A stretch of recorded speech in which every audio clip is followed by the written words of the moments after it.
एक दिन मुर्गी अपने 3 छोटे छोटे चूजे लेकर दाना चुग रही थी। तभी उसने देखा एक चूजा बड़े से गड्ढे में जा गिरा। अरे ये क्या हुआ? मेरा बच्चा, ये तो अभी बहुत छोटा है, आप इसे बाहर कैसे निकालूं? मुर्गी जोर जोर से चिल्लाने लगी। तभी उसका मालिक वहाँ आ गया। अरे क्यों चिल्ला रही हो, क्या बात है? फिर उसने देखा कि छोटा सा चूजा गड्ढे में गिरा पड़ा है। उसने बड़े प्यार से उसे बाहर निकाला और उस गड्ढे को हमेशा के लिए बंद कर दिया। मुर्गी अपने मालिक को बहुत पसंद करती थी, क्योंकि वह हमेशा उसका अच्छे से ख्याल रखता था, कभी कोई कमी रहने नहीं देता था। एक दिन मुर्गी के मालिक ने मुर्गी से कहा, मुझे पैसों की बहुत जरूरत है, क्या मैं तुम्हारे चूजे बेच सकता हूँ? तुम्हें बुरा तो नहीं लगेगा ना? मुझे पैसों की बहुत ज्यादा जरूरत है मुर्गी। हाँ, बेच दीजिए मालिक। मुर्गी ने भारी मन से हाँ कर दी और मालिक ने चूजे बेच दिए। चूजे बेचकर उसे बहुत अच्छे दाम मिले। अरे वाह, चूजे बेचकर इतना अच्छा पैसा मिला, अगली बार भी ऐसा ही करूँगा। अगली बार जब मुर्गी को बच्चे हुए तब फिर से मालिक ने कहा, मुझे पैसों की बहुत जरूरत है, क्या मैं तुम्हारे चूजे बेच दूं? मुर्गी समझ चुकी थी कि अब मालिक लालची होता जा रहा है। उसने मालिक से कहा, आप इतनी जल्दी क्यों कर रहे हैं? कुछ दिन में मेरे बच्चे बड़े हो जाएंगे और फिर उनके भी बच्चे होंगे। इस तरह आपका खुद का अंडों का व्यापार हो सकता है। आप जल्दबाजी में थोड़े लालच में पड़कर गलती कर रहे हो मालिक। अब मालिक को उसकी यह बात अच्छे से समझ आ चुकी थी। मुझे माफ कर दो, तुम ठीक कहती हो, कुछ पैसों के लिए मैं कितना स्वार्थी हो गया था। आज के बाद तुम्हें नहीं बेचूंगा। इस तरह मुर्गी ने अपनी और अपने बच्चों की जान बचा ली। जादुई केला। बबलू नाम का एक किसान था। उसके पास एक छोटा सा खेत था। वह पूरा दिन खेत में काम करता और शाम होते ही अपने घर चला जाता। बबलू के घर के बाहर एक बड़ा सा केले का पेड़ था। बबलू रोज सुबह शाम उसे पानी देता और उसका ख्याल रखता। केले का पेड़ रोज बबलू का इंतजार करता। सुबह हो गई, बबलू आता ही होगा। बबलू कभी भी पेड़ को पानी देना नहीं भूलता था। अब तो तुम बहुत बड़े हो गए हो, जल्दी ही तुम पर केले लगेंगे। अच्छा, मैं चलता हूँ, अपना ख्याल रखना। एक दिन बबलू के गांव में एक मशहूर जादूगर आया। एक दिन जब वह बबलू के घर के सामने से गुजर रहा था, तब अचानक उसकी जादुई चादर तेज हवा के कारण उड़ती उड़ती केले के पेड़ पर जा अटकी। जादूगर को पता भी नहीं चला और वह वहाँ से चला गया। चादर कई दिनों तक वहीं अटकी रही। कई दिन बीत गए। बबलू का ध्यान केले के पेड़ पर आ रहे छोटे छोटे केलों पर पड़ा। आ ही गए, ये तो बड़ी अच्छी बात है। बहुत जल्द ये केले बड़े हो जाएंगे। केले कुछ ही दिनों में पक गए। अरे वाह, आज तो केले पक चुके हैं, इन्हें तोड़कर खाता हूँ। नहीं, पर पहले एक केला भगवान को प्रसाद के रूप में चढ़ा देता हूँ। बबलू एक केला भगवान के चरणों में चढ़ा देता है और बाकी के केले कुछ बच्चों में बांट देता है। बबलू के केले इतने स्वादिष्ट थे कि सभी बहुत खुश होकर उन्हें खाते। अब हर रोज ढेरों केले पेड़ पर लगते। अरे इतनी जल्दी जल्दी इस पेड़ पर केले कैसे लग रहे हैं? भला रोज इतने ढेरों केले कैसे लग सकते हैं? ये तो प्रकृति का नियम नहीं है। मुझे तो कुछ समझ में नहीं आ रहा। उसी दिन जादूगर फिर वहीं से गुजरा और उसने अपनी चादर देखी। अरे ये तो मेरी चादर है, ये मेरी जादुई चादर है। अच्छा, ये आपकी चादर है? हाँ, कई दिन हुए ये खो गई थी। ये ऐसी वैसी चादर नहीं, ये जादुई चादर है। अच्छा, तभी मैं सोचूं मेरे रोज रोज केले इतने ज्यादा कैसे लग रहे हैं।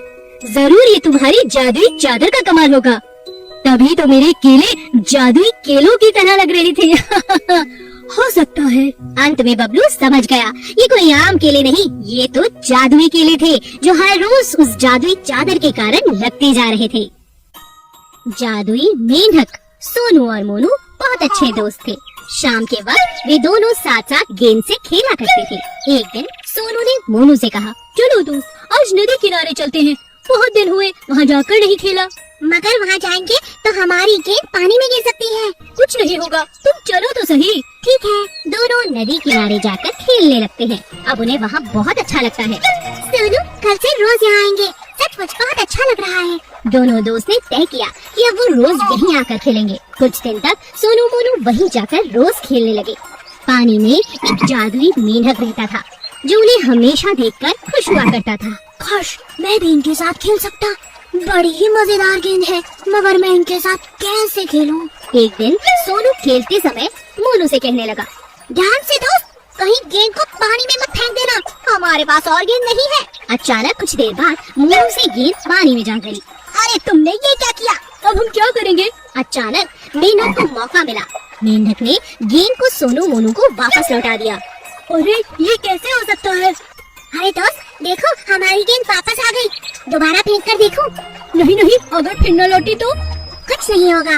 सोनू ने दोबारा गेंद को पानी में फेंका। फेंकते ही वापस मेंढक ने गेंद को बाहर कर दिया। अरे ये देखो, हमारी गेंद फिर से वापस आ गई।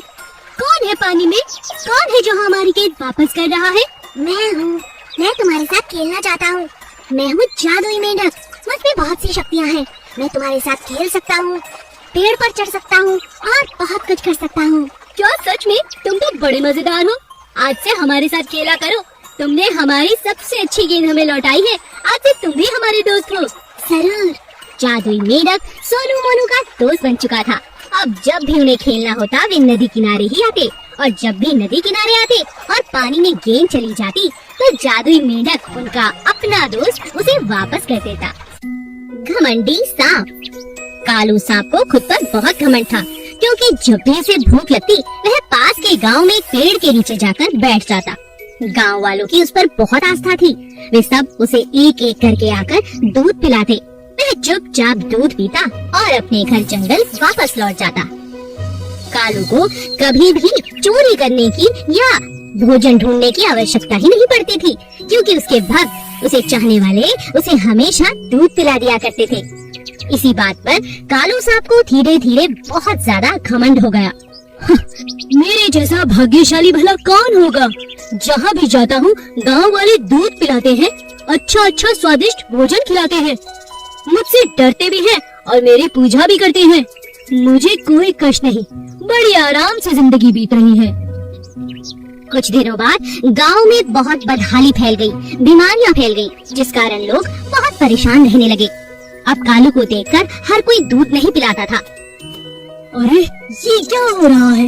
आजकल बहुत कम लोग मुझे दूध पिलाते हैं। इन्हें मजा चखाता हूँ। एक को भी डसूंगा तो कल से सब आएंगे दौड़ते हुए मुझे दूध पिलाने। कालू सांप एक बच्चे को डसने के इरादे से गांव में जाता है, लेकिन वहीं उसे एक सपेरा पकड़ लेता है। क्या बात है कालू, आज बच्चे को डसने जा रहे थे? भूल गए, इन गांव वालों ने ही तुम्हारी इतनी सेहत बनाई है। लगता है तुम्हें खुद पर बहुत घमंड हो गया है। जानते नहीं पूरा गांव कितना परेशान है। किसी के घर में चूल्हा नहीं जला, क्योंकि खेत सूख चुके हैं, बंजर पड़ चुके हैं और सारे जानवर बीमार हैं। भला तुम्हें दूध कौन पिलाता? मगर तुम तो रहे घमंडी। तुम्हारा घमंड मैं उतारता हूँ। सब लोग तुम्हारी पूजा करते थे, इसीलिए मैं कभी तुम्हें पकड़ नहीं रहा था, लेकिन आज तुम मेरे कब्जे में हो। चलो मेरे साथ, मैं बीन बजाऊंगा और तुम